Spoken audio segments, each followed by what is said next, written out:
Senhor Deus, muito obrigado por esse dia, muito obrigado, Senhor, por Tua palavra, por Tua fidelidade. Obrigado, Senhor, pelos bons exemplos que nós temos na Tua palavra. Temos também maus exemplos que também nos ensinam o que não fazer, mas obrigado porque temos bons exemplos, temos pessoas que realmente mostraram o caminho e mostraram como o Senhor é fiel. Nós queremos aprender com isso, Senhor, queremos realmente ter o mesmo coração, coração de Davi, coração de Ezequias, de Josias. Queremos aprender, Senhor, a ter o coração que o Senhor deseja, porque queremos encontrar o Senhor. Em nome de Jesus pedimos a Tua presença e a Tua revelação nesta manhã. Amém. Bom, então em 2 Crônicas, continuando a história de Josias, 2 Crônicas 34. Na aula passada nós falamos bastante sobre o versículo 2, que Josias fez o que era reto aos olhos do Senhor, andou nos caminhos de Davi seu pai, sem se desviar deles nem para a direita nem para a esquerda. Então falamos bastante sobre isso, né? Sobre ser como Davi e também de não se desviar nem para a direita nem para a esquerda. Isso aparece várias vezes na Bíblia. Agora o versículo 3, então vamos continuando aqui. No 8º ano do seu reinado, sendo ainda moço, começou a buscar o Deus de Davi seu pai. No 12º ano, começou a purificar Judá e Jerusalém, dos altos, dos postes ídolos, das imagens de escultura e de fundição. Então, nosso propósito aqui é juntar as informações. Quando tem mais de um relato sobre a mesma pessoa, sobre o mesmo período, nós estamos juntando as informações para fazer uma história só. Tem várias épocas na Bíblia. A mais importante, a vida de Jesus, que nós temos 4 relatos diferentes, sendo que 3 relatos são bem parecidos, né? Mateus, Marcos e Lucas. Tem muita coisa igual, mas mesmo assim são 3 relatos diferentes e cada um às vezes dá um detalhe a mais, acrescenta. E tem o Evangelho de João que é bem diferente dos outros 3. Então, juntando essas informações, não sei se vocês já chegaram a ler, mas tem livros escritos sobre a vida de Jesus que pegam todas as informações e tentam juntar num relato só. É muito interessante ler cada relato separadamente, mas quando você quer juntar as informações, então é bom, uma outra forma. Então nós temos os relatos de 2 Reis e nós temos o relato de 2 Crônicas. 2 Reis vai nos dar algumas informações bem extensas sobre as reformas de Josias que não tem aqui em Crônicas. Muitas vezes Crônicas tem mais detalhes do que Reis, muitas vezes. Sobre Ezequias, então, nem se compara. O que fala em Reis sobre Ezequias é bem menos do que fala em Crônicas. Agora, tem algumas partes que são mais extensas em um e em outro, então por isso que a gente junta. E aí tem uma outra questão. Quando você junta 2 relatos, nem sempre os 2 relatos batem em todos os momentos, e principalmente nessa questão de cronologia. Como a gente sabe que o foco do povo daquela época, assim, eles não tinham essa preocupação em ser muito científico, muito preciso em algumas coisas que para nós são importantes. Então, eles não tinham essa preocupação. Algumas coisas eles colocavam. Olha, assim, no versículo 3, 2 Crônicas 34, 3, dá 2 períodos. Às vezes o relato nem fala de quantos anos, de que ano que aconteceu, só fala no geral. Mas aqui no versículo 3 fala: no 8º ano do seu reinado, e depois fala no 12º ano. E depois lá, um pouquinho para frente, no versículo 8, vai falar sobre o 18º ano, ok? Então são 3 datas, muitas vezes não tem essas datas, né, nos outros relatos. No relato de Reis, de 2º Reis, eles lá só fala sobre o 18º.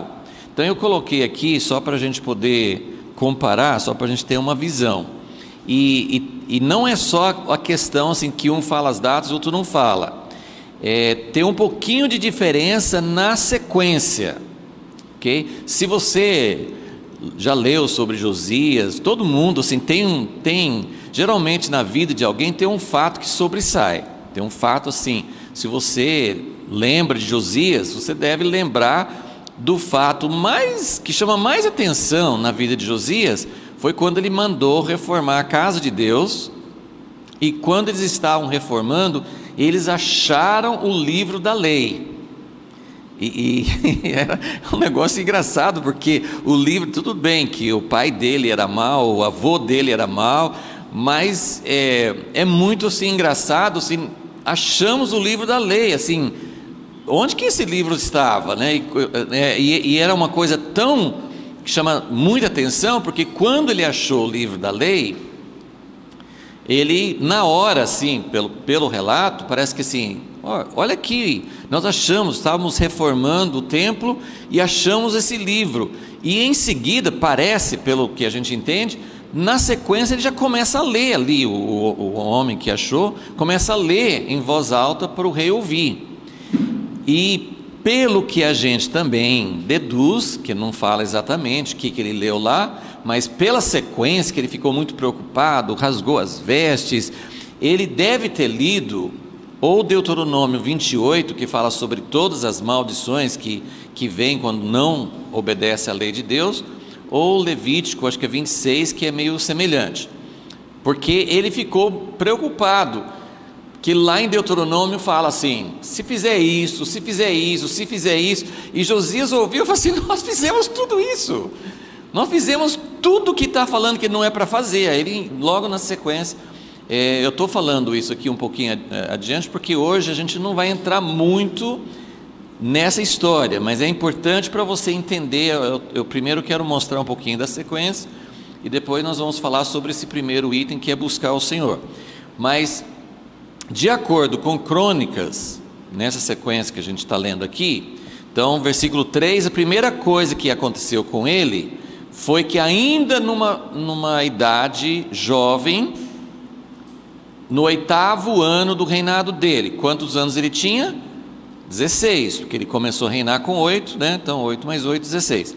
Então ele começou a buscar o Senhor. Essa informação a gente não tem lá no outro relato. Então ele começou a buscar o Senhor numa idade jovem, e a gente fica muito curioso para saber o que levou. Tudo bem, assim, quando ele tinha 8 anos, uma criança, então durante 8 anos, provavelmente ele nem dava as ordens, provavelmente tinha algum outro tipo de regente que tomava conta das decisões, fazia as decisões. Mas com 16 anos, ele começou a buscar o Senhor. Eu tenho mencionado, isso pode ser, no caso de Josias, ele não tinha pai mais, o pai foi assassinado, e por isso que ele assumiu o trono com 8 anos. Então Josias nem tinha pai a partir dos 8 anos. Então a gente imagina que deve ter tido uma influência boa da mãe. Mas tem uma outra coisa que pode ter acontecido, acho que eu já mencionei aqui, porque ele fala assim, com 16 anos, né, no 8º ano do reinado dele, começou a buscar o Senhor. No 12º, no mesmo versículo fala, no 12º ano, ele começou a fazer reformas, ele começou a mudar, começou a fazer limpeza. E aí tem um dado que é muito interessante, que o profeta Jeremias, que é contemporâneo, o profeta Jeremias, que é um profeta que a gente tem todo um livro, tem muitas coisas escritas por Jeremias. Jeremias foi chamado, ele começou a atuar como profeta no 13º ano de Josias. Então, bem próximo, Josias até parece que começou antes, de Jeremias, mas a gente imagina que Jeremias deve ter tido uma grande influência sobre Josias, assim como Isaías teve sobre Ezequias, né? Então tem esses profetas que tiveram bastante influência. Então, no caso de Joás, bem antes, né, o sacerdote Joiada teve muita influência sobre Joás. Então tem várias pessoas que podem influenciar, assim como hoje, né? Tem pessoas, as maiores influências devem ser os pais, mas tem outras pessoas que podem influenciar bastante. Ok, de acordo então, vamos só falar dessa sequência aqui, que aí nós vamos passar algum tempo agora vendo o que é buscar a Deus. Buscar a Deus é aquela expressão assim que aparece muitas vezes na Bíblia, e a gente sabe intuitivamente mais ou menos o que é, mas é uma daquelas expressões que se você não para pensar o que é, você assim fica muito geral, né? Buscar a Deus, o que quer dizer isso? Mas aqui diz, ele começou a buscar a Deus com 16 anos. Depois, no 12º, ou seja, 4 anos depois. Esse 12º ano também é significativo, porque 12º ano, que é a idade agora que Josias tem? 20 anos. 20 anos naquela época era a idade da maioridade.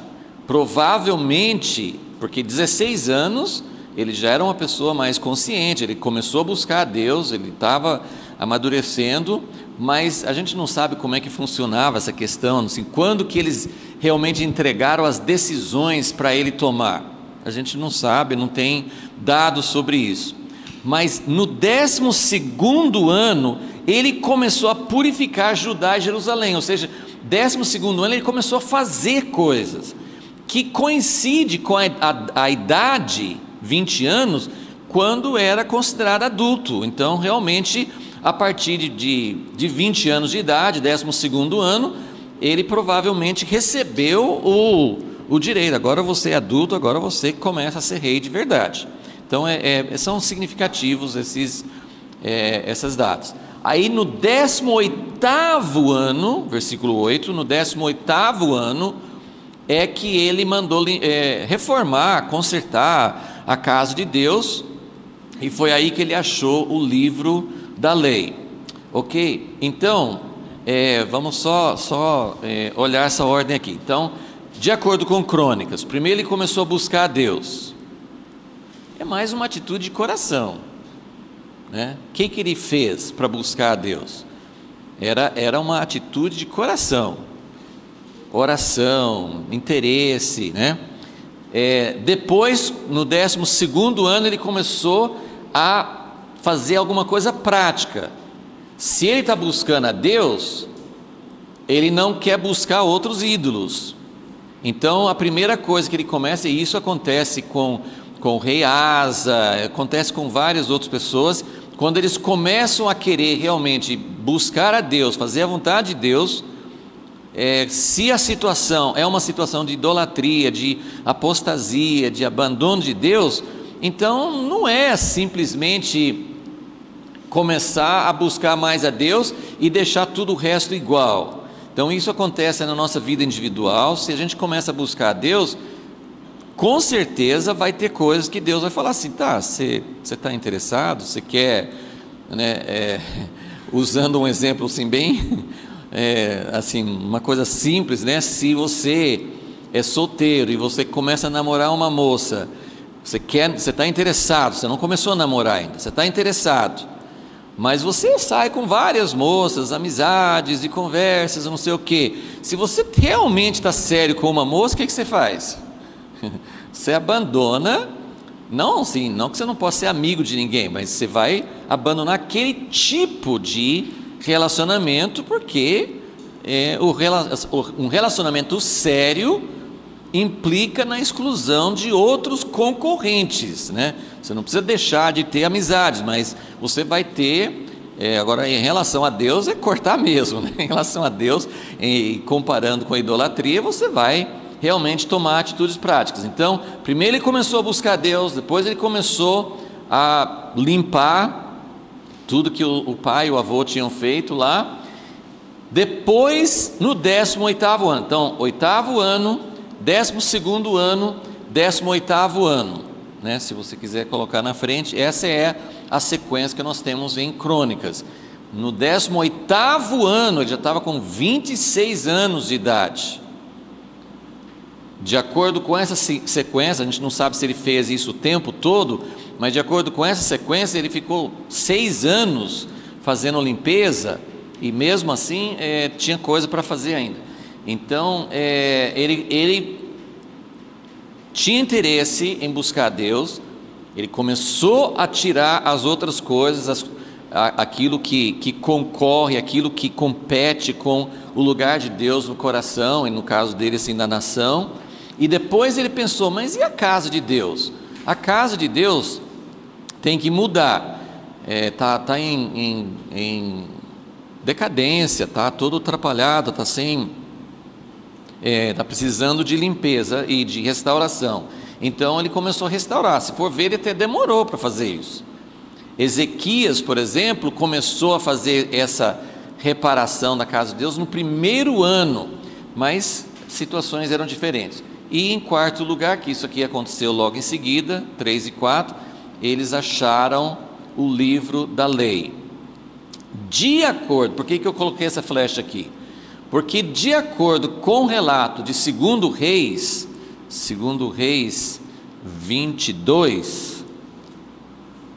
2 Reis 22, de acordo com 2 Reis 22, ele lá não tem essas primeiras informações, não fala que ele começou a buscar a Deus com 8 anos de idade, tudo bem,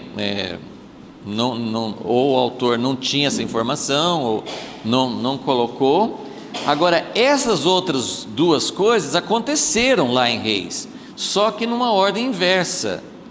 Em Reis já começa falando do 18º ano, que foram realmente fazer a reforma na casa de Deus, mas acharam a lei, e depois de achar a lei é que ele saiu para fazer limpeza em todo o reino, ok? Então, só para a gente entender que tem essa divergência na sequência, mas tem situações que a gente vai comentando que, no fim das contas, como eu falei assim, não era preocupação deles, né? O autor, o que organizou Crônicas, ele não estava querendo dizer que toda a limpeza aconteceu antes, né? Provavelmente aconteceu em várias etapas, então não tem problema nenhum. Então nós vamos focar um pouquinho assim, mas eu acho que de qualquer forma essa sequência é muito interessante para a gente pensar, porque primeiro precisamos buscar a Deus. Segundo, como eu falei assim, buscando a Deus, isso vai ter implicações. Buscar a Deus é uma atitude, é uma coisa interior, tem coisas exteriores. O buscar a Deus pode envolver jejum, pode envolver oração, bastante tempo de oração, mas acima de tudo, o buscar a Deus é uma atitude. Você pode orar como rotina e não estar buscando a Deus. Você pode até jejuar como costume, porque eles tinham naquela época, as datas, faziam jejuns. Hoje tem jejuns dos judeus, tem jejuns dos muçulmanos, tem jejuns dos cristãos. Então assim, você pode até fazer. Jejum é uma coisa que geralmente exige uma atitude, que você não vai ficar sem comida se você não tiver alguma motivação, mas é possível até o jejum ser feito sem ter uma atitude de realmente buscar a Deus. Então a atitude vem antes. Primeiro a atitude, depois você começa, essa atitude leva você assim, não é nem assim, Deus falou com Josias, faz limpeza, não tem nenhum registro de que um profeta foi, de que alguém mandou não, é por isso que é interessante comparar esses dois relatos, porque como em 2 Reis não fala que ele começou a buscar a Deus, e não conta que ele começou a fazer limpeza antes de achar o livro da lei, essa informação de Crônicas eu acho muito pertinente, porque ele começou, depois que achou o livro da lei, intensificou, mas ele, mesmo antes de achar o livro da lei, ele já começou, porque é uma consequência, é uma coisa que vai acontecer na nossa vida quando nós começamos a buscar a Deus. Então primeiro buscar a Deus, depois você começa a tirar as coisas porque como é que eu vou buscar a Deus com outras coisas entulhando e distraindo e tomando conta da nossa vida? E nós sabemos que no mundo em que nós vivemos hoje, a gente não considera que o celular, a internet, televisão, sei lá, outras coisas são deuses. A gente não considera isso como idolatria. Mas qualquer coisa que rouba nosso tempo com Deus, qualquer coisa, né, assim, tem essa palavra que é distração. Quando a gente estava fazendo a revista Impacto, nós fizemos uma edição da revista sobre distrações. E acho que nunca houve, sempre houve distrações, mas acho que nunca houve um tempo com tantas distrações como nos dias de hoje. Então, é muito importante a gente entender que buscar a Deus envolve prioridades, envolve não ter certas distrações na sua vida, realmente dar um tempo, né? Assim, há pouco tempo, acho que eu até vi meio de relance, acho que eu não vi a reportagem toda, mas eu vi uma reportagem na televisão, não era nem coisa assim de Deus, de igreja, de cristianismo, né? Mas alguém estava fazendo a contagem, né, de quantas pessoas comum, uma média, né? Quantas vezes que você olha no celular por dia? E quantas vezes você fala com sua esposa por dia, ou com seu marido? Dá uma comparada, né? E quantas vezes que você fala com Deus? E sabe assim? Então você começa lá, lógico que não é uma comparação viável, porque tem uma mensagem, não significa que você está desprezando sua esposa ou Deus porque você olhou no celular, mas é só para a gente ter uma ideia assim de como as coisas podem assumir uma prioridade errada. E quando você busca a Deus, então a primeira coisa é começar a fazer limpeza, começar a fazer uma mudança de prioridades. E uma coisa que vem esse terceiro ponto, que depois nós vamos falar em outra aula sobre isso, mas essa ideia assim de que a casa de Deus está em ruínas. E a casa de Deus hoje não é um prédio, não é um edifício, mas a casa de Deus, como Deus quer, está em ruínas, não é do jeito que Deus quer. Então isso, como eu falei, a gente vai voltar nesse tema, mas estou dando só um panorama hoje, uma introdução. Mas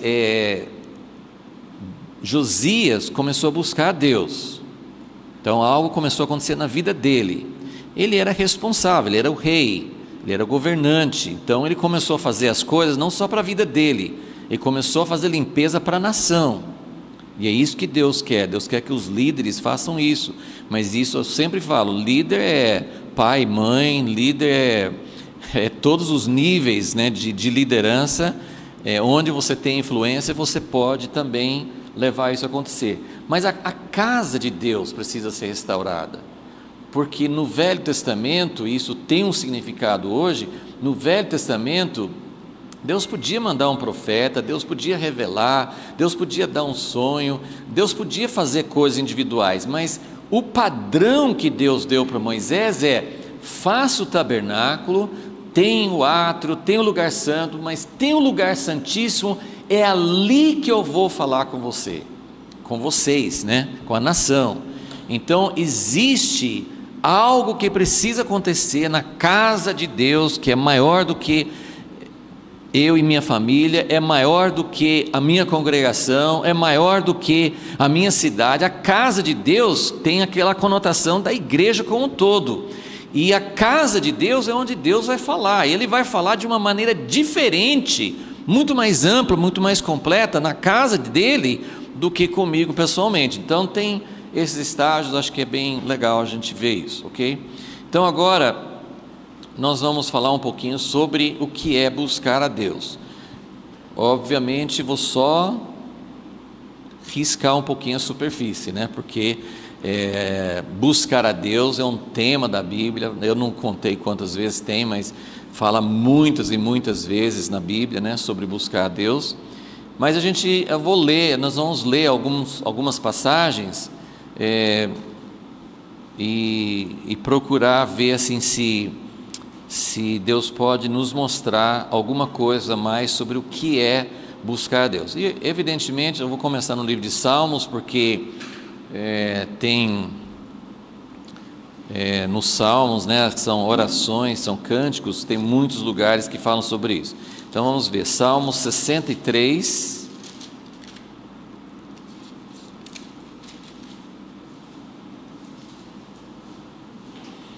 versículo 1. Ó Deus, Tu és o meu Deus, eu te busco ansiosamente. A minha alma tem sede de Ti. O meu corpo te deseja muito em uma terra seca e cansada, onde não há água.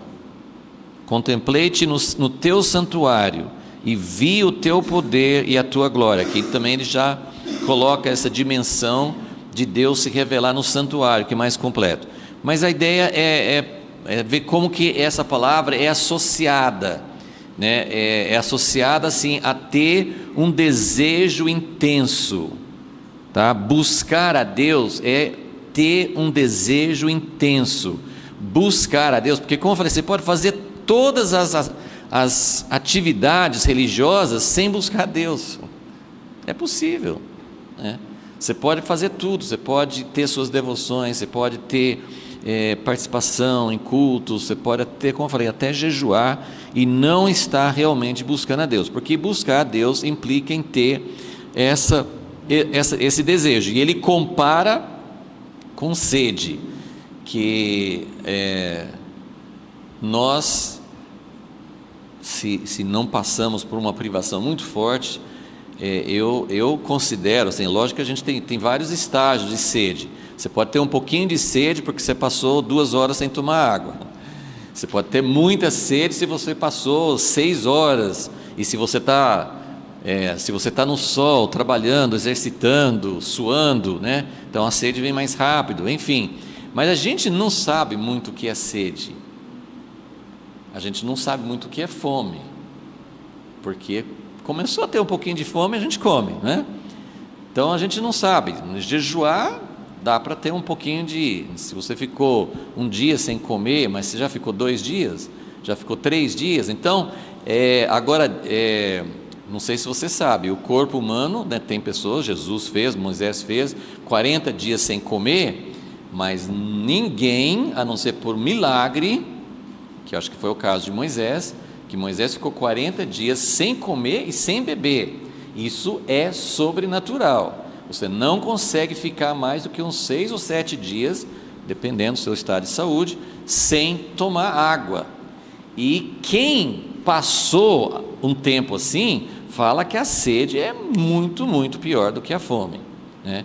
Então, se você realmente passou 2, 3, 4 dias sem beber água, né? E a gente vê os filmes, né? Quem fica no oceano com água salgada, sem água, né, começa a ficar alucinado, você não consegue, né? E ele sabe que não pode tomar água salgada e toma porque não suporta. Então a sede é muito forte. Então ele está comparando aqui a sede, buscar a Deus com sede, né? Numa terra seca que não tem água. Então até que ponto que a gente tem desejo de Deus? Qual é o grau da nossa necessidade de Deus, né? Alguns eu vou só citar a referência. Salmo 105, versículo 4, fala que quero buscar a Ti continuamente. Então a busca de Deus é algo que não é uma vez, né? Assim, a gente, dependendo da sua experiência de conversão, às vezes a pessoa tem assim, uma sede, uma vontade, uma angústia, busca a Deus por causa de várias situações, de alguma situação que causou angústia, e a pessoa encontra com Deus e tem sacia a sede, mas encontrar com Deus não é uma vez na vida, né? E muitas vezes a gente é como tomar água diariamente, como comer diariamente, e nós devemos ter assim essa sede continuamente, porque buscar a Deus é algo que precisa acontecer continuamente. Ok, vamos ler em Salmo 27, aqui tem uma expressão que mostra que o buscar a Deus também é quase que uma interação entre nós e Deus. Salmo 27, versículo 8 diz assim: quando disseste, buscai o meu rosto, o meu coração te disse, o teu rosto, Senhor, buscarei. Então isso aqui mostra que Deus fala, busca, né? Me busque. E tem quantos lugares que falam, né? Se você me buscar, eu vou, né, vocês vão me achar. Mas essa voz que vem de Deus, então como é que a gente tem vontade, né, quando, né, duas pessoas, dois namorados se apaixonam, existe algo que acontece, existe aquela coisa que fala assim, amor à primeira vista, mas isso geralmente é uma coisa mais superficial, é uma paixão que não é muito profunda, porque quando a pessoa realmente se apaixona, tem que ter uma interação. Eu não posso me apaixonar por uma pessoa só pelo exterior, né? A verdadeira paixão tem muito a ver com como que essa pessoa é, e tem coisas, né, assim, a voz da pessoa, o jeito, o sorriso, e mais muitas coisas de dentro também, né? Então Deus é assim, quanto mais, né, no Salmo que acabamos de ler, em Salmo 63, ele fala assim: eu te busco ansiosamente, porque eu vi o Senhor no santuário, eu vi um pouquinho. Então, mas se eu vi, por que eu estou buscando? Eu já achei. Mas ele fala assim: eu vi, mas é por isso que eu tenho mais sede, né? E o livro de Cantares, a gente não vai ler assim, mas o livro de Cantares mostra essa relação, né? Que às vezes a noiva, ela busca o noivo e parece que ele se esconde, né? Parece que tá brincando assim, né? Por Deus não quer ser encontrado, não, mas às vezes ele se esconde, né? E às vezes o noivo busca a gente, né? Porque de todas as cenas no livro de Cantares, a primeira coisa que vem na minha mente é aquela cena que a noiva vai dormir, né? Ela está deitada e o noivo bate na porta. E a primeira reação dela, assim, ela tem uma vontade, ela fala assim: é meu noivo, mas eu estou cansada, eu não vou levantar agora, né? Então tem uma reação que não é imediata, não é forte o suficiente, só que daí ele para de bater e vai embora, e alguma coisa mexe dentro dela, ela fala assim: não, eu preciso ir atrás dele, né? Ele veio atrás de mim. E aí ela vai, mas ela não acha, né? Então, a relação com Deus é muito assim, né? Por que, se Deus quer ser encontrado, porque a Bíblia fala muito sobre Deus, Ele quer que a gente o encontre, Ele quer que nós o busquemos, mas por que Ele não se revela imediatamente? Porque tem lugares que fala assim, que é só você me buscar, você vai achar. No Evangelho, Jesus fala assim: quem bate na porta vai abrir, quem busca acha, né? Então ele fala: se você buscar, você vai achar, mas tem graus diferentes, né? E a gente fica até um pouco não sei se você, né? Eu fico um pouco com ciúme dos novos convertidos, porque parece que Deus tem uma coisa, né? Ou quem nem se converteu ainda, que está na busca, ou quem acabou de se converter, né? E não sou só eu já vi muita gente falar isso, né? Poxa Deus, eu oro, o Senhor não responde. Ele orou, ele está começando a jornada, agora ele orou, o Senhor já respondeu. Parece que até antes de sair, Deus já está mandando a resposta, né? Então, é claro, Deus está desenvolvendo um relacionamento. Então, no início a pessoa não tem essa condição, né, de buscar com mais intensidade, mas quanto mais a gente acha, quem tem alguns anos de casado, aqui tem gente que tem bastante, né, anos de casado, você pode viver 10, 20, 30 anos e não conhecer totalmente. Você conhece até um certo ponto, né? Quantas pessoas já assim, se fizer isso, já viram aqueles programas? Eu estou lembrando assim, né, que tem um jogo que eles fazem na televisão, né, que o casal, eles têm que falar assim, né, se vai fazer isso, se perguntar, não nem lembro como é que é, eu sei que fazem uma pergunta e o marido ou a esposa tem que falar o que o cônjuge vai fazer, e muitas vezes eles erram, né? Vai fazer essa pergunta para sua esposa, o que ela vai responder? O que ela mais gosta? O que assim, não sei o que lá, tal. E os maridos erram, as esposas erram, né?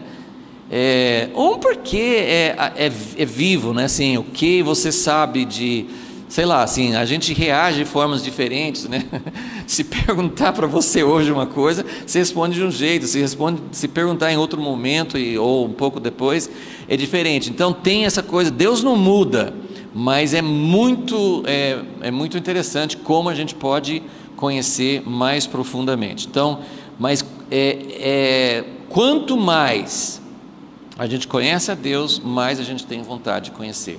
Então, e a gente não pode ficar com aquela sensação que às vezes os maridos e as esposas têm, né? Eu conheço o meu marido, eu sei o que ele vai fazer. Então, talvez está precisando você conhecer um pouquinho mais, né? E a gente tem isso com Deus, né? A gente tem isso com Deus. Eu sei, Deus é assim.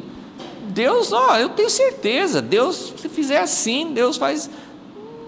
Tem princípios, tem coisas que a Bíblia fala sobre Deus e tem experiências nossas, mas tem muita coisa que a gente não sabe a respeito de Deus. Tem muita, e não é só saber fatos, né? É conhecer a Deus intimamente. Então, que bom, né? Que Josias, com 16 anos, alguma coisa despertou. E aqui fala: quando disseste, buscai o meu rosto, o meu coração te disse.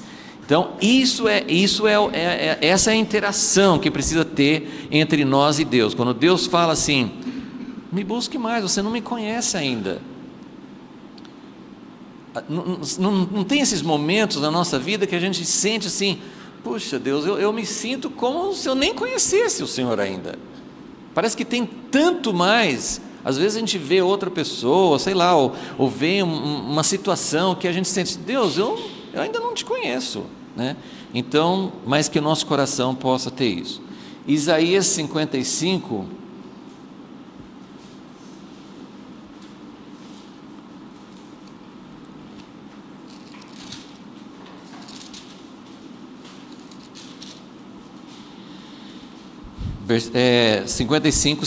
Isaías 55, 6.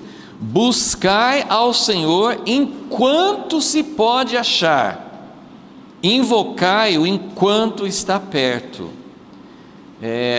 Isso aqui tem várias coisas que você pode imaginar em relação a isso. Deus não está sempre perto, mas existem na vida de pessoas, se tem uma maneira de você aplicar isso, que quando a pessoa, pode ser uma pessoa que nem se converteu ainda, ou pode ser alguém que está andando com Deus, mas existem momentos na nossa vida em que Deus está perto. Ele sempre está perto, mas tem momentos em que ele faz a presença dele sensível, no que você percebe a presença dele. Então aqui está dizendo que a gente tem que aproveitar esses momentos, porque existem momentos, por exemplo, se a pessoa nem está buscando a Deus, existem momentos que a pessoa pode perder a sua janela de oportunidade, né? A gente sabe disso. Não, por enquanto, a pessoa é tocada, Deus está desafiando, a pessoa sente um desejo de entregar a vida, ou de conhecer mais a Deus, sei lá, e a pessoa fala assim: não, mas agora não é muito conveniente, eu estou no meio de outra coisa, eu não quero fazer isso. Então, você deixar, aquele outro salmo que fala assim: hoje é o dia da salvação, tal. Então, hoje, Hebreus fala assim: hoje, se não endureçais o vosso coração. Então, tem momentos, tanto de alguém que não conhece a Deus ainda, como na nossa vida, tem momentos em que Deus está abrindo a porta, tem momentos em que Deus está nos dando uma chance. E como é que a gente sabe disso? Quando o nosso coração está sendo atraído, quando Deus fala: busca minha face, e o meu coração fala: tua face eu vou buscar. Mas não, Deus, mas agora não tenho tempo, agora não é conveniente. Então, cuidado, é isso que está falando, assim: buscai o Senhor enquanto se pode achar, invocai-o enquanto está próximo. Então, isso fala dos momentos. Na nossa vida, como a gente descreveu o noivo e a noiva em Cantares, existem momentos que Deus se esconde mesmo. Isso acontece. Todo mundo acho que tem experiência com isso. Tem momentos, e às vezes duram bastante tempo. Não é um dia, não é uma semana, não. bastante tempo em que você ora, não tem resposta, o seu coração vai ficando, não é assim, não necessariamente, pode ser frio mesmo, mas não necessariamente, às vezes a gente tem vontade, só que não é aquele momento em que o nosso coração está transbordando, não é o momento que o Espírito Santo está agindo. Você tem vontade, não é que você não quer, mas tem momentos em que não tem, e Deus quer saber até onde você vai, qual é o seu desejo, quanto tempo você vai ficar. E olha, gente, quando você passa por um tempo de sequidão e encontra com Deus, gente, é maravilhoso. Eu acho que você sente assim, vale todo esse tempo de deserto porque é diferente, né? É diferente. E infelizmente, ainda bem que na eternidade, na vida com Deus, não vai ter mais isso, porque agora nós lutamos com a nossa carne, nós lutamos com influências, e nós temos uma característica que nós devemos sempre lutar contra isso, mas tem uma característica real, não é uma coisa que não vai existir mais, não, nós temos uma característica real, que é, quando tudo vai bem, você não sente necessidade de buscar a Deus. Infelizmente, isso é uma característica. Moisés falou: vocês vão entrar na terra prometida, vocês vão comer da fartura da terra, tudo vai ser maravilhoso, e vocês vão se esquecer de mim, vocês vão esquecer de Deus. Então, isso é uma regra. Podemos lutar contra isso, podemos buscar, podemos falar assim: Deus, eu não quero que isso aconteça, mas isso é um fator na nossa vida que a gente precisa enfrentar. Vamos agora para Provérbios. Provérbios também fala sobre buscar e dá algumas comparações importantes.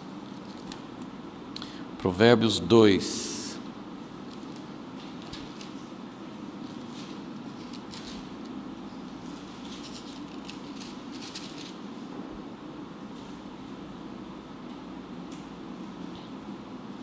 Vamos começar no versículo 1, Provérbios 2:1. Filho meu, se aceitares as minhas palavras e esconderes contigo os meus mandamentos, para fazeres atento à sabedoria o teu ouvido, e para inclinares o teu coração ao entendimento, e se clamares por entendimento e por inteligência alçares a tua voz, se como a prata a buscares, e como a tesouros escondidos a procurares, então entenderás o temor do Senhor e acharás o conhecimento de Deus, porque o Senhor dá a sabedoria, da sua boca vem o conhecimento e o entendimento.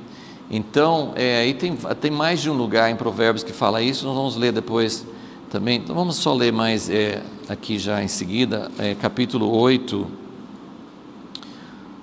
versículo 17, só um versículo que fala assim, 8:17: eu amo os que me amam, e os que de madrugada me buscam, encontram. Aqui está falando sabedoria, está falando sobre conhecimento, mas sempre representando o próprio Deus, né? Porque a sabedoria vem dele. Então, o que significa buscar? Então a gente já falou assim, buscar significa um desejo intenso, não é uma coisa morna, não é uma coisa indiferente, não é uma atitude que convive com distrações, né? Quando tem algo que é muito importante na sua vida, quando tem alguém na sua família que está doente, ou você mesmo doente, aquilo não sai da sua cabeça. Quando tem uma grande crise, quando você vive uma situação angustiante, então aquilo sim, você acorda pensando nisso, você dorme pensando nisso, você sonha com isso, isso não sai da cabeça. Então a ideia é essa, e é claro que nós não conseguimos gerar isso por nós mesmos, mas nós temos que desejar esse tipo de sede para buscar a Deus, né? porque realmente, se você quer conhecer a Deus de verdade, nós temos que ir além dessas fases iniciais. Aquela fase do novo convertido, maravilhoso, mas tem que ir além, né? Muitas vezes o novo convertido, ele está ainda bem preocupado com necessidades, então ele pede a Deus, Deus já responde, mas Deus quer muito mais do que suprir nossas necessidades, Ele quer ser conhecido, Ele quer que a gente busque a Ele por Ele. Você está com uma necessidade, não tem problema nenhum, não é falta de espiritualidade você orar e buscar a Deus para receber livramento de alguma situação angustiosa, mas Deus quer que a gente busque a Ele quando não tem necessidade, sabe, uma coisa exterior, uma coisa que está causando pressão sobre sua vida. Então, o livro de Provérbios fala assim, das pessoas que estão buscando, por isso que fala assim, sabedoria, conhecimento, porque você não está buscando soluções, você está buscando o conhecimento de Deus, você está buscando, né, Salmo 119, você está buscando entender a palavra de Deus, porque a palavra de Deus, as leis de Deus, os mandamentos de Deus, não são coisas pesadas, não são regras que a gente guarda só para andar na linha, são coisas que nos revelam quem Deus é. Então a gente quer conhecer Deus por Ele mesmo, a gente quer conhecer, e isso é mais do que, a Bíblia tem salmos que falam, isso é mais doce do que o mel, isso é mais precioso do que o ouro, né, do que qualquer tipo de tesouro, né? A parábola de Jesus do tesouro escondido no campo, você vende tudo para achar, né, para conseguir aquele tesouro, ou vende todas as pérolas para pegar a pérola de grande valor. Então isso que é buscar o reino de Deus, isso que é buscar o próprio Deus. E ele fala, né, nesse último texto, eu amo os que me amam e os que de madrugada me buscam encontram. Então isso é algo muito, muito forte. E assim, né, o que a gente pode dizer é, Deus está querendo gerar isso em nós, né? E às vezes quando Ele se esconde, é só por isso, porque Ele quer algo um pouco além daquilo que você tem. Se Ele vem na hora que você chama, como o gênio da lâmpada, assim, está aqui, assim, isso não gera um conhecimento, isso gera assim, Deus realmente responde, Deus vem, Deus, que maravilhoso, mas você não está conhecendo Deus, você não está conhecendo a pessoa dele ainda. Então isso é maravilhoso. Eu vou ler ainda 2 textos em Atos, né? Atos, principalmente esse de Atos 17.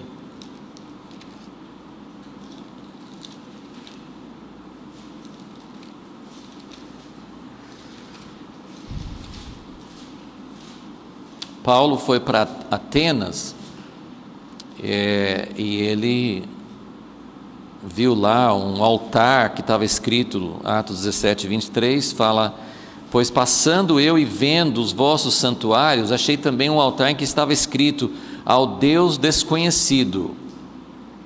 É bem interessante como Deus deu uma chave para Paulo nessa hora, né? Que podia ter falado assim, gente, esqueça disso, né? Não tem nada a ver com isso. Não, ele falou assim, esse Deus desconhecido é o Deus que eu estou anunciando, né?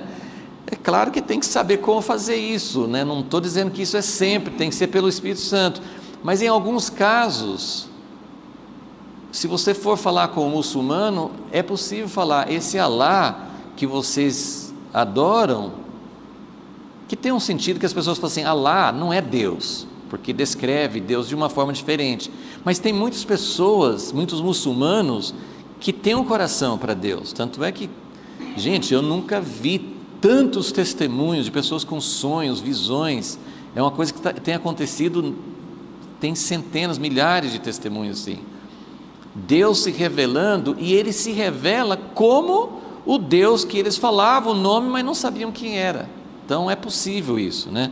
Não no sentido assim, o Alá da religião muçulmana é o mesmo Deus da Bíblia, né? Muitas vezes assim, não é a mesma descrição, não é a mesma personalidade. Vocês entenderam a diferença? O Alá que muita gente quer no coração, isso já foi feito no meio de indígenas, de povos primitivos. Chegam lá assim: olha, esse Deus que vocês não são, o grande espírito que está nas águas, nas árvores e tal, eu vou falar quem ele é realmente, porque tem muita gente que tem um coração, que está buscando, é isso, né? E olha o que ele fala aqui: então, esse que vós honrais sem conhecer, vocês não conhecem, é o que eu vos anuncio. O Deus que fez o mundo e tudo que nele há, sendo ele Senhor do céu e da terra, não habita em templos feitos por mãos de homens, nem tampouco é servido por mãos de homens, como que necessitando de alguma coisa, porque ele mesmo é quem dá a todos a vida, a respiração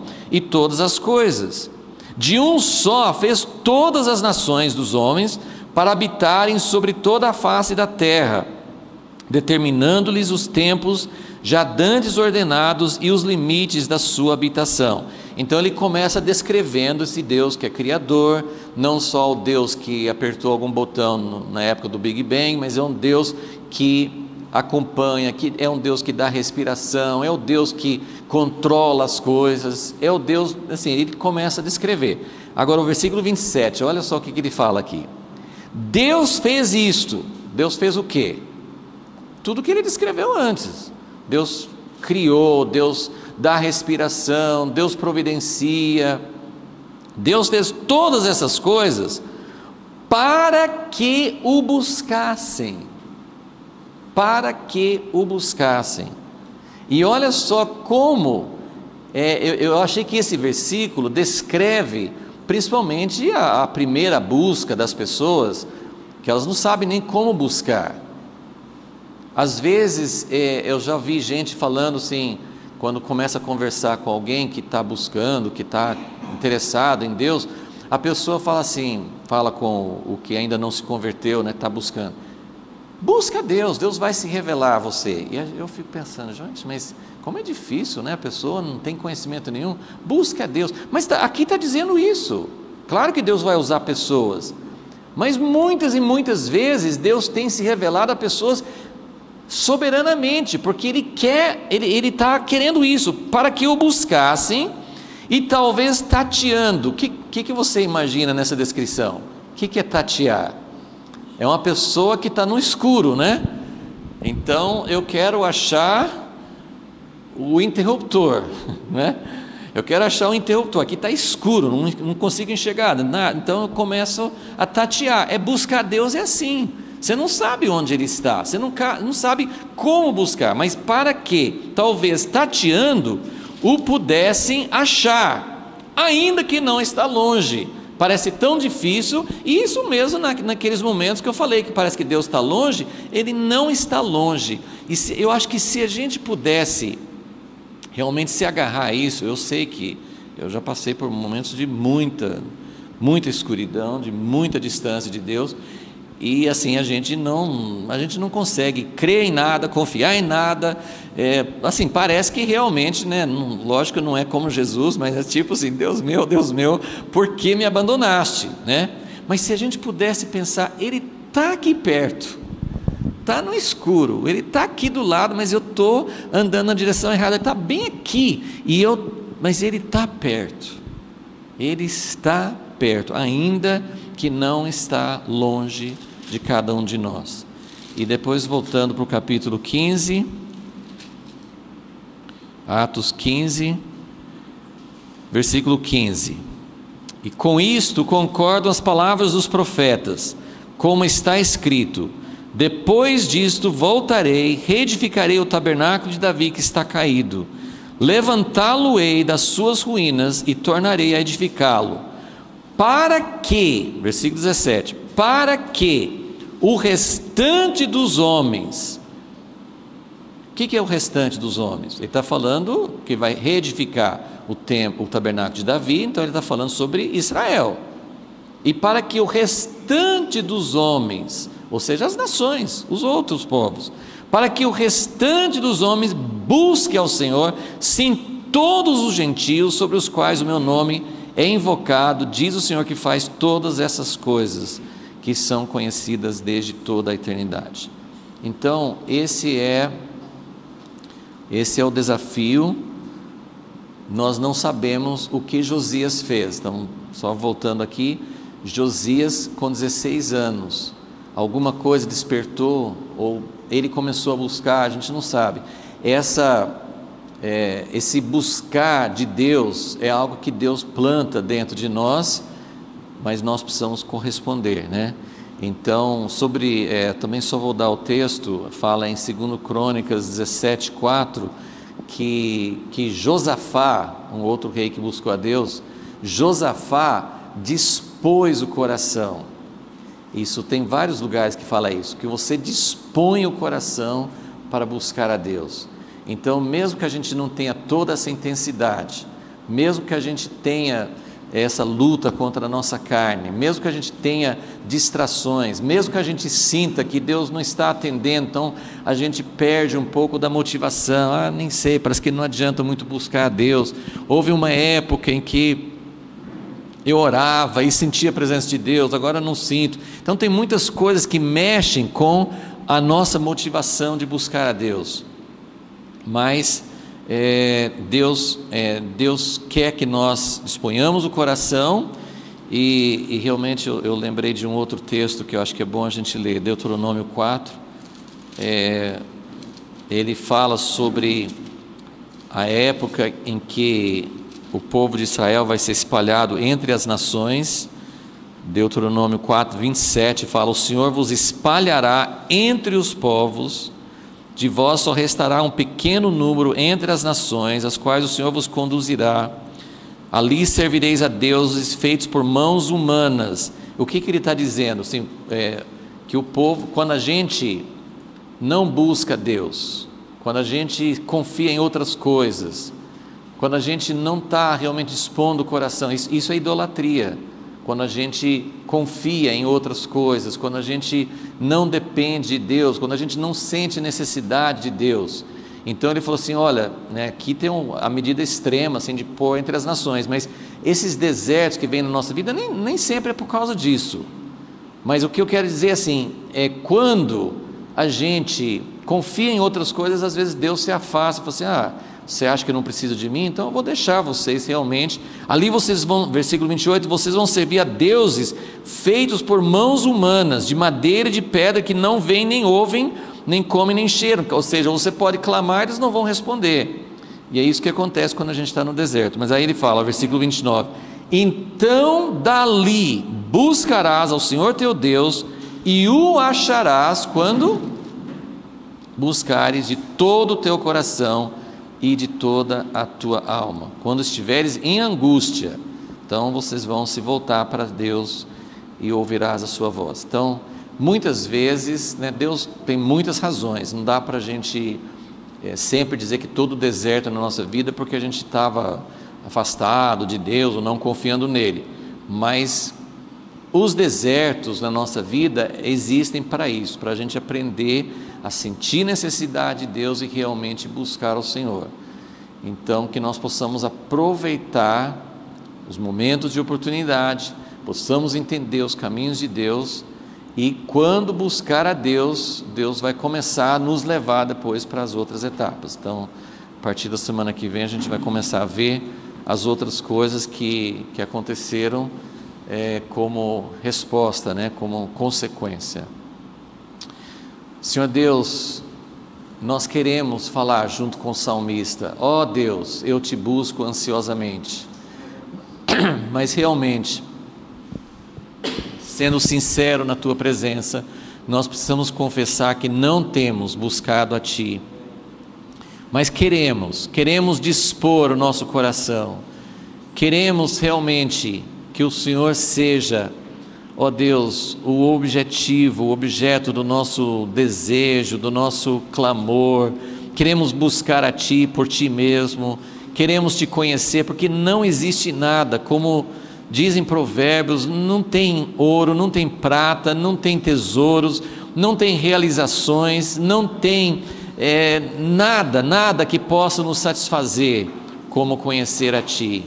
Que nós possamos realmente sentir um pouco desse gosto que vai nos gerar mais anseio ainda, mais desejo. Ó Deus, ajuda-nos, Senhor, fala com o nosso coração para buscar a Ti, e que nosso coração possa responder com muita intensidade: a Ti, Senhor, a Tua face eu buscarei. Pedimos, ó Deus, e confiamos em Ti para estar conosco, em nome de Jesus. Amém.